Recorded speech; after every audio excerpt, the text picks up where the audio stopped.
तो hello everyone, my self दीपक और आप सबको very good morning, good afternoon and good evening. तो कैसे आप लोग? आई होप कि आप सब अच्छे होंगे। तो चलिए आज हम देखेंगे अकाउंटेंसी सेट 2। आई होप कि इससे पहले वाला सेट 1 का मॉडल से देख लिए होंगे। अगर नहीं देखे हैं तो वीडियो के डिस्क्रिप्शन एंड कमेंट बॉक्स में लिंक है, तो वहाँ से जाकर वीडियो कम्प्लीटली वॉच कर लीजिए।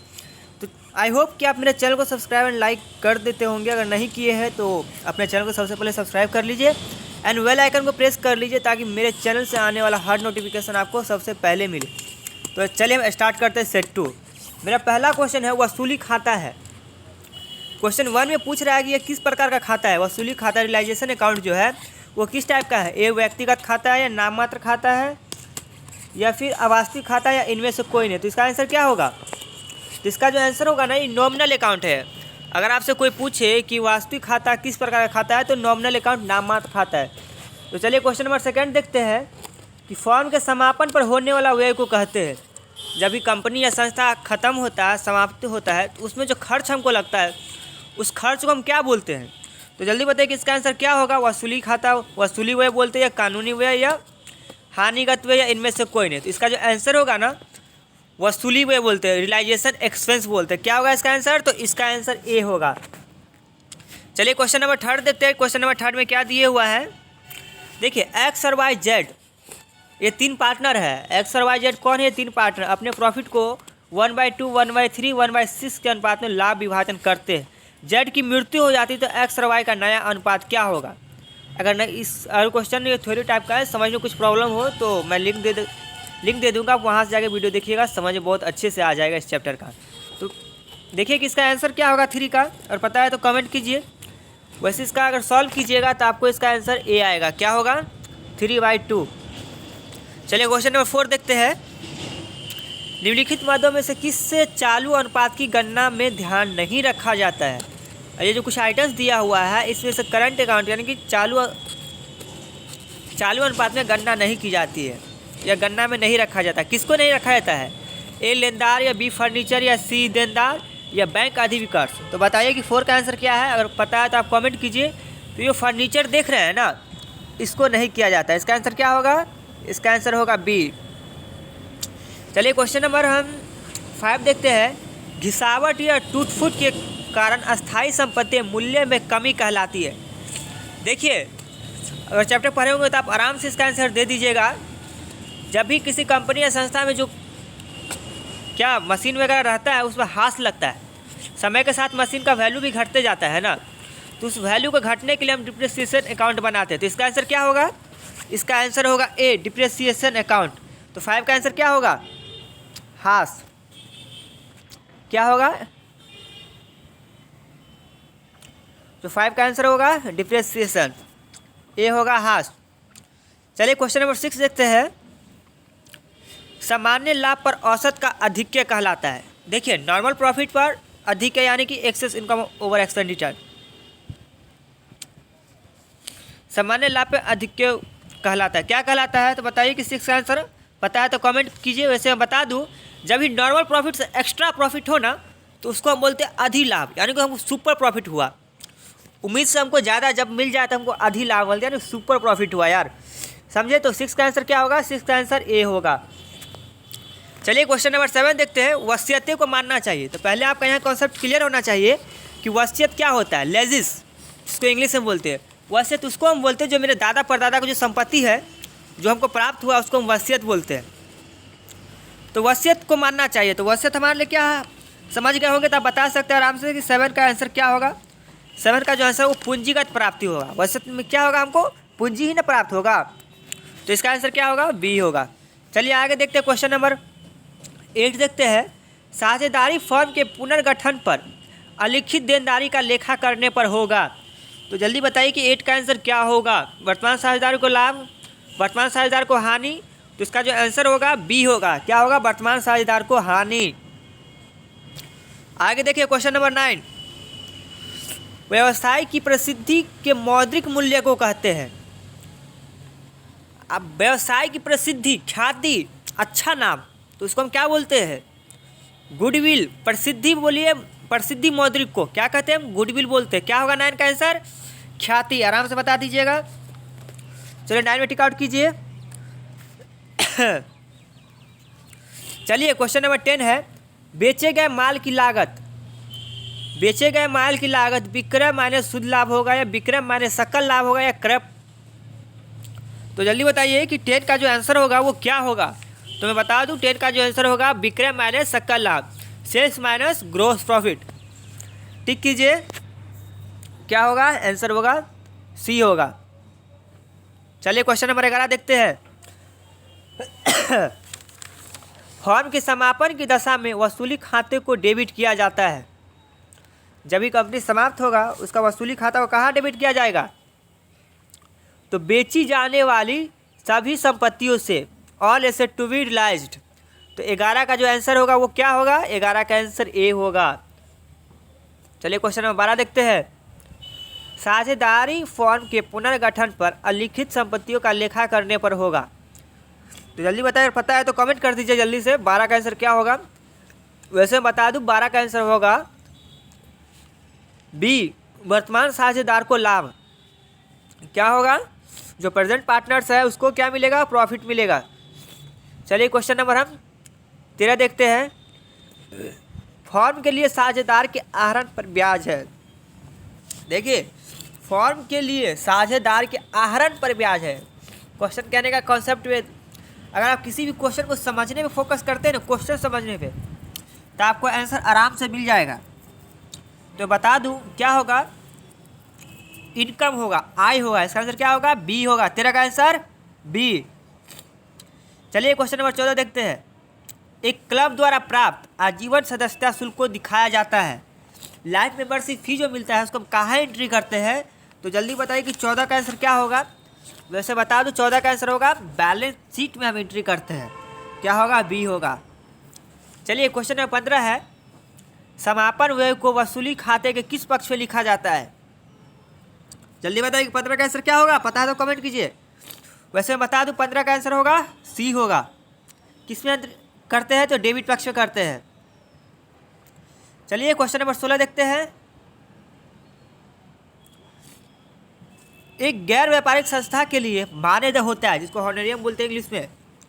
क्या होता है एक गैर व्यापारिक संस्था के लिए। 16 का आंसर पता है तो जल्दी से कमेंट कीजिए। क्या होगा इसका आंसर होगा व्यय होगा, एक्सपेंस होगा। चलिए क्वेश्चन नंबर 17 पर आते हैं। फर्म के विघटन के समय संपत्ति का पुस्तकीय मूल्य वसूली खाते के किस पक्ष में लिखा जाएगा। पता है तो कमेंट कीजिए। 17 का आंसर क्या होगा जल्दी से। वैसे बता दूं 17 का आंसर ए होगा, डेबिट पक्ष में। किस पक्ष में लिखते हैं, तो डेबिट पक्ष में लिखते हैं। चलिए क्वेश्चन नंबर 18 देखते हैं। रोकड़ प्रवाह विवरण संबंधित है। अगर आप मेरा वीडियो देखे होंगे ना अकाउंटेंसी ऑब्जेक्टिव स्पेशल का, तो आप इसमें 100 का 100 आराम से टिक आउट कर लीजिएगा। एक भी क्वेश्चन आपका मिस नहीं करे। अगर नहीं देखे तो जाकर वीडियो कंप्लीट वॉच कर लीजिएगा, बहुत आपके लिए हेल्पफुल होगा ऑब्जेक्टिव के लिए स्पेशल। तो जल्दी बताइएगा 18 का आंसर क्या होगा जल्दी। 18 का जो आंसर होगा AS3 अकाउंटिंग स्टैंडर्ड होता है, एस का मतलब। जिसका आंसर क्या होगा, सी होगा। ये रोकड़ प्रवाह विवरण का चैप्टर से ऑब्जेक्टिव क्वेश्चन है। ये रोकड़ समतुल्य में शामिल होता है। जल्दी बताइए किसका आंसर क्या होगा, रोकड़ समतुल्य में शामिल होता है। ट्रेजरी बिल, व्यापारिक बिल, बैंक ब्रोकर या ये सभी। इसका आंसर क्या होगा, पता है तो कमेंट कीजिए जल्दी। इसमें जो होता है रोकड़ समतुल्य में जो शामिल होता है, ये तीनों शामिल होता है। तो इसका आंसर होगा all of this. Question number 20।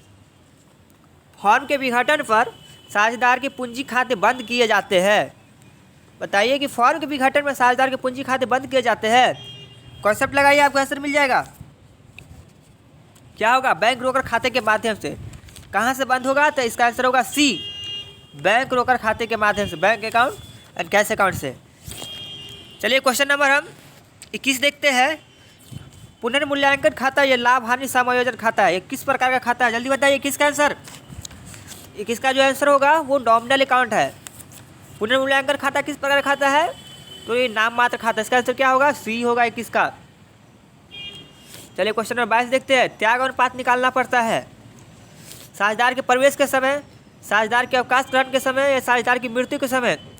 ध्यान दीजिए, त्याग अनुपात निकालना पड़ता है कब, जब नया साझेदार प्रवेश करेगा तभी तो हम त्याग अनुपात निकालेंगे।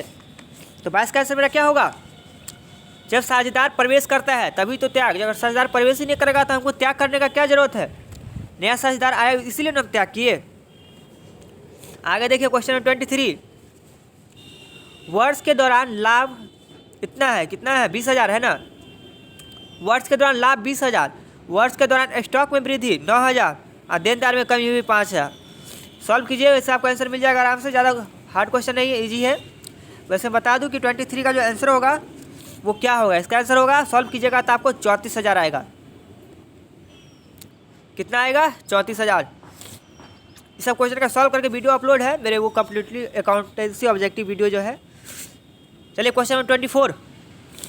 अवकाश ग्रहण के समय पुनर्मूल्यांकन के लाभ और हानि को वहन किया जाता है।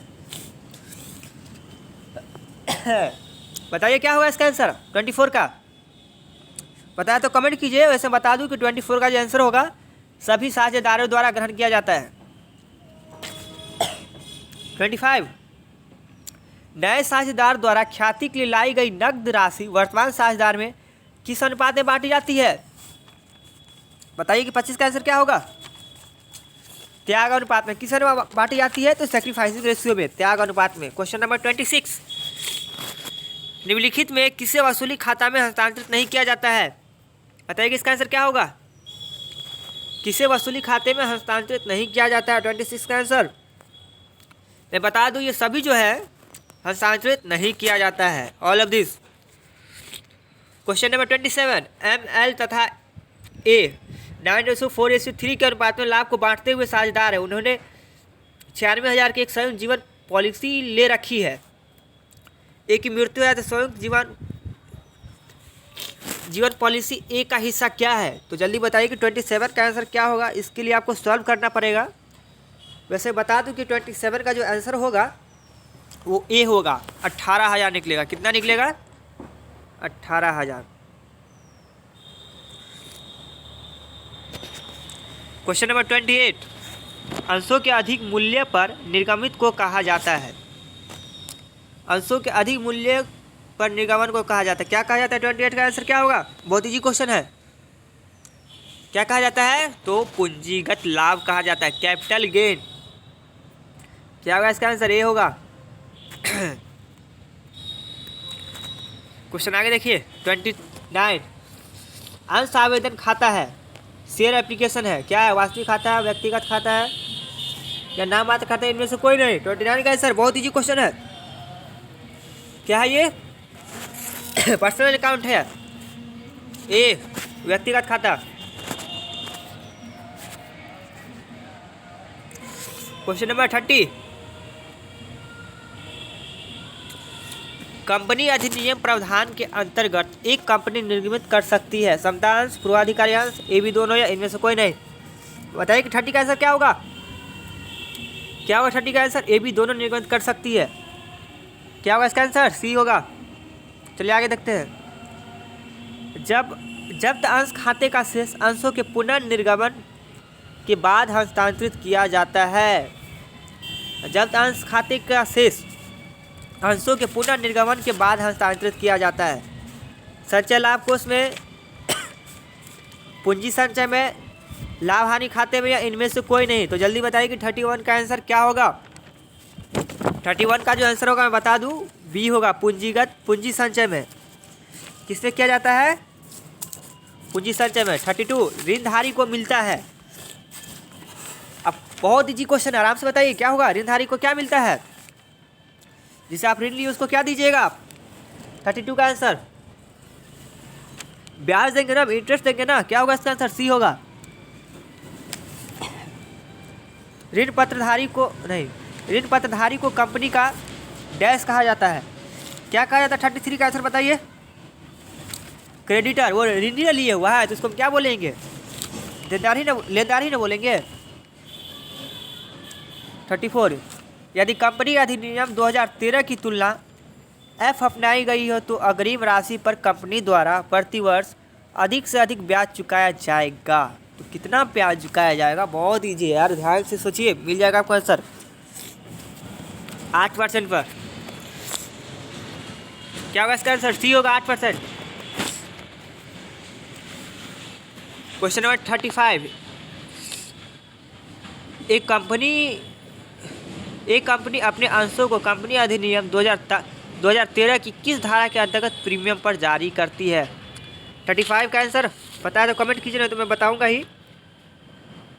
क्या हुआ 35 का आंसर? किसके अंतर्गत? तो धारा 52 के अंतर्गत जारी करती है। 36 अंशों को निर्गमित नहीं किया जा सकता है। बताइए कि क्या होगा आंसर इसका? अंशों को निर्गमित नहीं किया जा सकता है। सम मूल्य, प्रीमियम पर, कटौती पर, ये सभी बताए तो कमेंट कीजिए। 36 का आंसर क्या होगा? क्या होगा? डिस्काउंट पर नहीं कर सकती है। आगे देखिए क्या होगा। 37 ऋण पत्रों का निर्गमन किया जा सकता है। क्या होगा? 37 सेम क्वेश्चन है, थोड़ा सा फर्क है। ऋण पत्र पर निर्गमन किया जा सकता है, किस पर? तो ये सभी पर किया जा सकता है। 38 ऋण पत्रों का शोधन किया जा सकता है, लाभ में से या पूंजी में से या फिर प्रावधान से। क्या होगा 38 का आंसर? तो ये सभी होगा। वित्तीय विवरण होते हैं, वित्तीय विवरण होते हैं, क्या होते हैं बताइए। 39 का आंसर क्या होगा? अभिलेखित तथ्य होते हैं, क्या होते हैं? रिकॉर्डेड फैक्ट होते हैं वित्तीय विवरण। 40 गैर व्यापारिक संस्था में अधिक लेन देन होते हैं, किस प्रकार का अधिक लेन देन होते हैं? कैश वाला ही अधिक लेन देन होते हैं गैर व्यापारिक में। 41 देखिए, निम्न में से कौन सा चालू व्यापार अनुपात में सुधार लाएगा? बताइए कि 41 का आंसर क्या होगा? निम्न में से कौन चालू अनुपात में सुधार लाएगा? 41 का आंसर लेनदार को भुगतान। क्या होगा इसका आंसर? सी होगा। चलिए क्वेश्चन 42 ऋण पत्र भाग होता है, अंश पूंजी का, दीर्घकालीन उधार का, या स्वामित्व पूंजी का, या डी, इनमें से कोई नहीं। क्या होगा 42 का आंसर? 42 का जो आंसर होगा वो बी होगा। ग्राहक दीर्घकालीन उधार, लॉन्ग टर्म ब्रोइंग्स। तुलनात्मक विवरणों को यह भी कहते हैं, क्या कहते हैं? क्रियाशील विश्लेषण, क्षैतिज समानांतर, या अब्राहम विश्लेषण, या क्या? 43 का आंसर क्या होगा? तो क्या होगा? क्षैतिज समानांतर विश्लेषण। ऋण पत्रों का बट्टा पर निर्गमन है। क्वेश्चन 44 क्या होगा इसका आंसर? बताइए 44 का। बता दूं मैं इसका, सी होगा, पूंजी कैपिटल लॉस, पूंजीगत हानि। 45 देनदार आवर्त अनुपात है। जल्दी बताइए कि 45 का आंसर क्या होगा? बहुत ईजी है, ये फार्मूला है। क्या होगा 45 का आंसर? ए शुद्ध उधार विक्रय बाय औसत व्यापारिक प्राप्त है। चलिए क्वेश्चन 46 देखते हैं।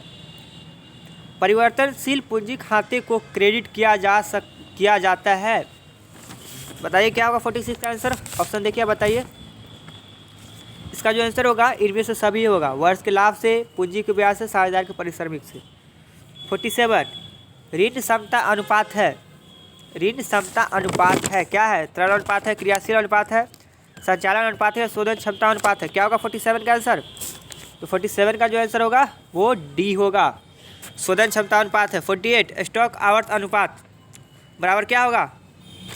जल्दी बताइए कि 48 का आंसर क्या होगा? इसका आंसर ए होगा, औसत स्टॉक बाय विक्रय, एवरेज स्टॉक बाय सेल्स। 49 निम्न में से कौन रोकड़ बहिर्वाह का उदाहरण नहीं है? बताइए क्या होगा 49 का आंसर? अगर पता है तो कमेंट कीजिए। 49 का जो आंसर होगा अंशों का निर्गमन, इशू ऑफ शेयर। ये लॉन्ग क्वेश्चन है, इसको तो सॉल्व करना होगा, वीडियो देखिएगा, वीडियो अपलोड है इससे पहले। तो बता दूँ कि 50 का जो आंसर होगा वो क्या होगा।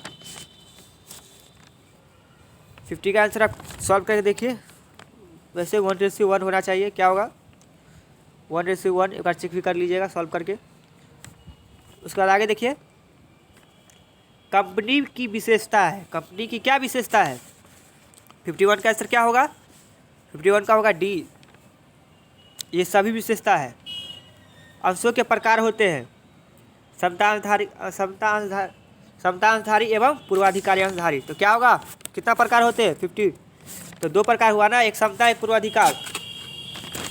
53 अंशों को बट्टे पर निर्गमित नहीं किया जा सकता है। क्या होगा 53 का आंसर? बताइए, पता है तो कमेंट कीजिए। वैसे बता दूं कि 53 का जो आंसर होगा धारा सेक्शन 53 के तहत किया जा सकता है। गैर लाभकारी संगठन का उदाहरण है मोदी जी है। बताइए क्या होगा 54 का आंसर? SN medical college. 55 साझेदारी संलेख के अभाव में साझेदार हकदार नहीं है। क्या होगा 55 का आंसर? ये सभी के हकदार नहीं है वेतन पाने का अधिकार या कमीशन पाने का या पूंजी पर ब्याज पाने का। अगर साझेदारी संलेख नहीं रहेगा तो किसी का हक नहीं है उसे। 56 निम्नलिखित में किसे लाभ हानि विनियोजन खाते में नहीं लिखा जाएगा? बताइए क्या होगा 56 का आंसर? तो देख रहे हैं प्रबंधक का जो कमीशन जो होगा ना उसको नहीं लिखा जाएगा। क्या होगा इसका आंसर? डी होगा, ऋण क्षमता अनुपात है। जल्दी बताइए कि क्या होगा इसका आंसर? तरल अनुपात है या क्रियाशील अनुपात है या संचालन अनुपात है या शोधन क्षमता अनुपात है? 57 का आंसर क्या होगा? इसका जो आंसर होगा डी होगा, शोधन क्षमता अनुपात है। स्टॉक आवर्त अनुपात है। ये क्वेश्चन रिपीट कर दिया है, इससे पहले भी देख चुके हैं। बताइए क्या होगा इसका आंसर 58 का? Cost of good sales by average stock. क्या होगा? बी होगा इसका आंसर। 59 बेचे गए माल की लागत जब निकालना हो तो हम कौन सा फॉर्मूला बैठाएंगे? 59 कौन सा फॉर्मूला बैठाएंगे? विक्रय माइनस सकल लाभ, sales minus gross profit. Question number 60 रोकड़ प्रवाह विवरण संबंधित है। रोकड़ प्रवाह चैप्टर से क्वेश्चन है, बहुत ईजी है ये। इसका हम पहले बता चुके, अकाउंट स्टैंडर्ड होगा। क्या होगा 60 का आंसर? AS3 क्वेश्चन रिपीट किया है। ऋण पत्रों के शोधन के पश्चात सिक्किंग फंड खाते का शेष आंतरित होता है। क्या होगा 61 का आंसर? जल्दी बताया तो कमेंट कीजिए। वैसे बता दूं जो 61 का जो आंसर होगा वो सी होगा, बाजार से खरीदती है और निवेश के रूप में अपने पास रखती है। क्या होगा 61 का आंसर? सी होगा, सी। सामान्य संचय लेखा में किसमें होगा इसका आंसर? देखिए 62 का आंसर क्या होगा? स्वयं के ऋण पत्र वे ऋण पत्र है जिन्हें कंपनी क्या करते हैं? बताइए आगे क्या होगा 62 का आंसर? बाजार खरीदती है और निवेश के रूप में अपने पास रखती है। क्या होगा इसका आंसर? सी होगा। 63 ऋण पत्र के शोधन डैश पर प्रीमियम है। क्या होगा इसका आंसर 63 का? क्या होगा 63 का आंसर? ए व्यक्तिगत खाते में। कहाँ? व्यक्तिगत खाते में। क्वेश्चन नंबर 64 ऋण पत्रों का शोधन किया जा सकता है। किसमें किया जा सकता है ऋण पत्र का शोधन? बताइए क्या होगा 64 का आंसर? तो ये सभी जो देख रहे हैं ना, ये सभी में किया जा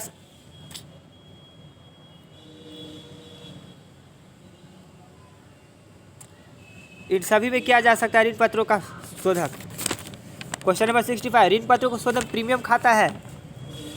क्वेश्चन नंबर 65 क्या होगा 65 का आंसर? ऋण पत्र के शोधन पर प्रीमियम खाता है। क्या होगा? दायित्व है। क्या है? लायबिलिटीज है। क्या होगा सर? सी होगा।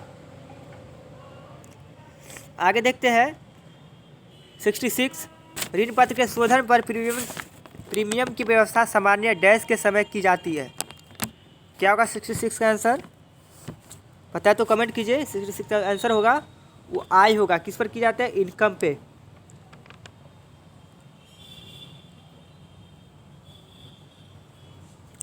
एक कंपनी ने प्रत्येक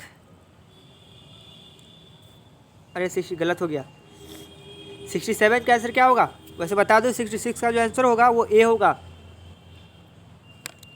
67 का आंसर क्या होगा?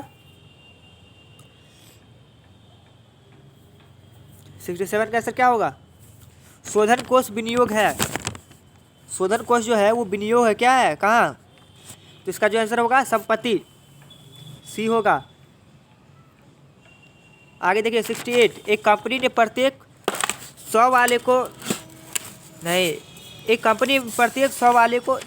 1012% ऋण पत्र को 10% प्रीमियम पर निर्गमित किया है। तो इसका आंसर क्या होगा 68 का आंसर? देखिए अगर सॉल्व कीजिएगा या फिर वैसे पता हुआ तो कमेंट करके बताइए क्या होगा। 68 का आंसर जो होगा वो सी होगा। ब्याज की दर किसमें होगा? ब्याज की दर, सी। क्वेश्चन नंबर 69 वसीयत को मानना चाहिए। क्वेश्चन रिपीट कर दिया है, क्या मानना चाहिए वसीयत को हमेशा?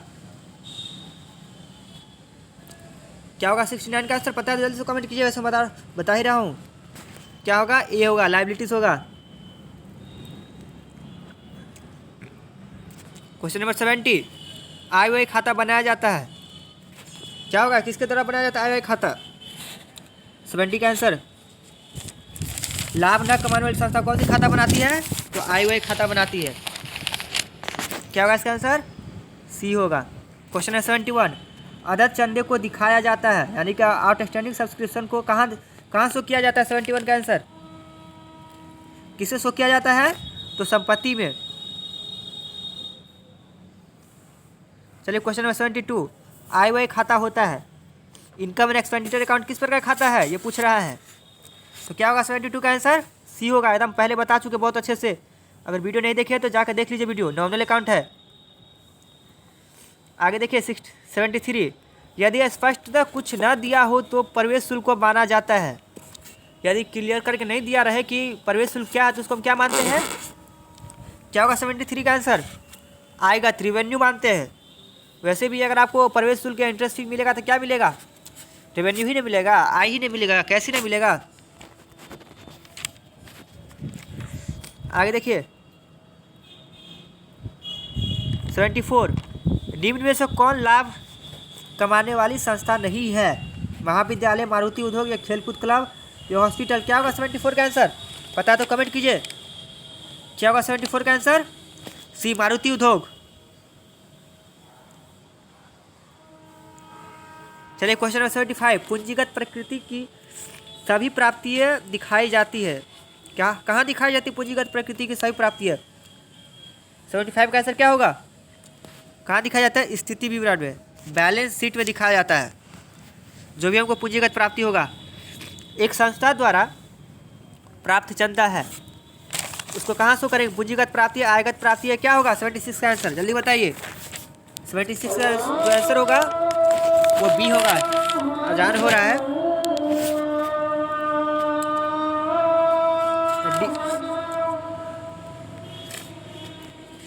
अजान हो रहा है तो एक मिनट की लाइन बने रहे। कुछ समझ में नहीं अच्छा समझ में नहीं आएगा, इसलिए थोड़ा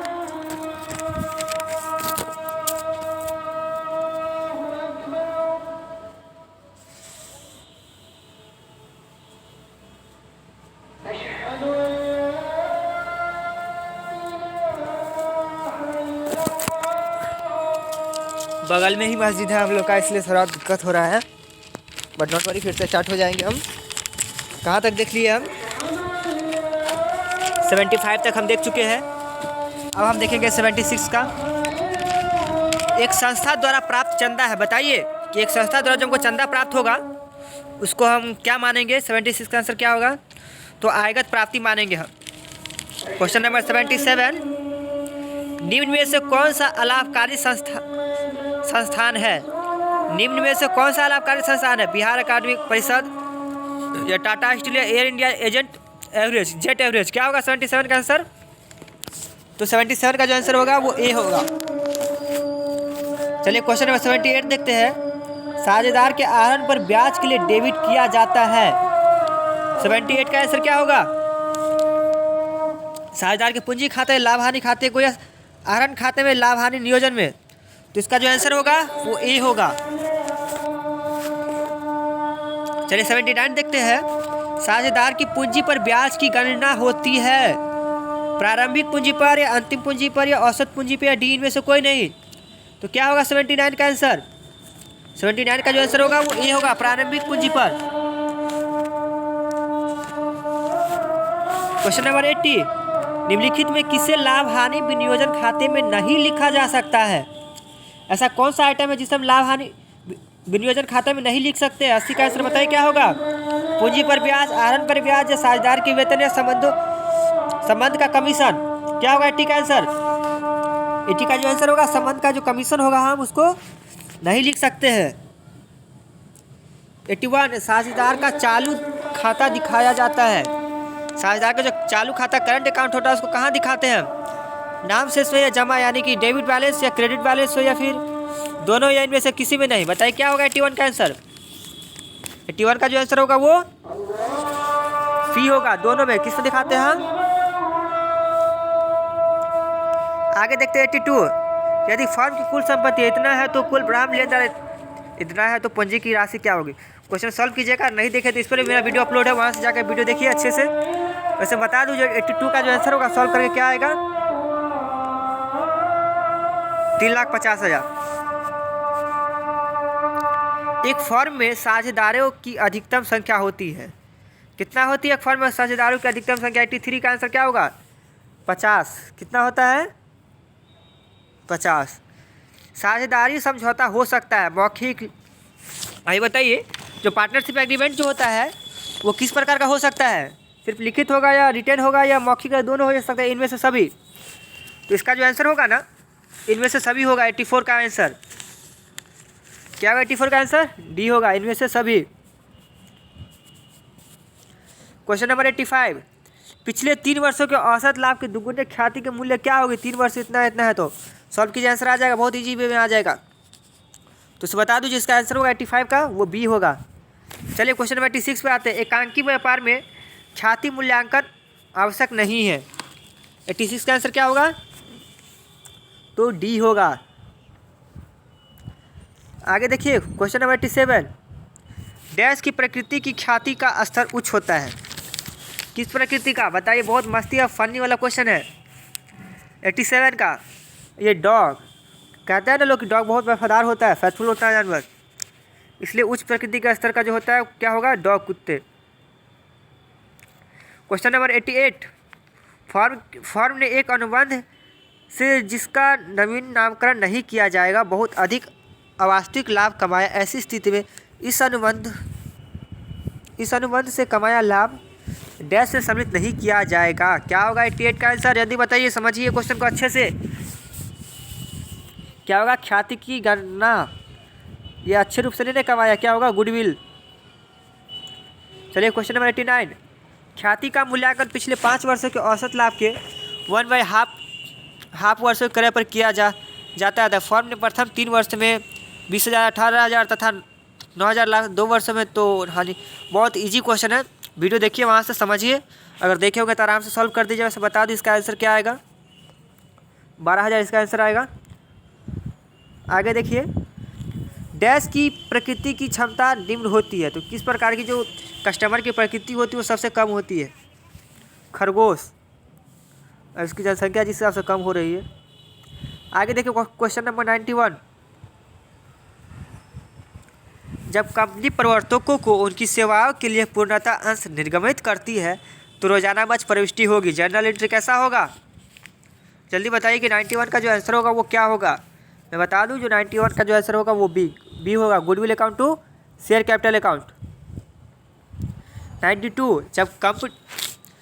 जब कंपनी प्रीमियम पर अंशों का निर्गमन करती है तो प्रीमियम की राशि कंपनी द्वारा प्राप्त की जा सकती है। क्या होगा 92 का आंसर?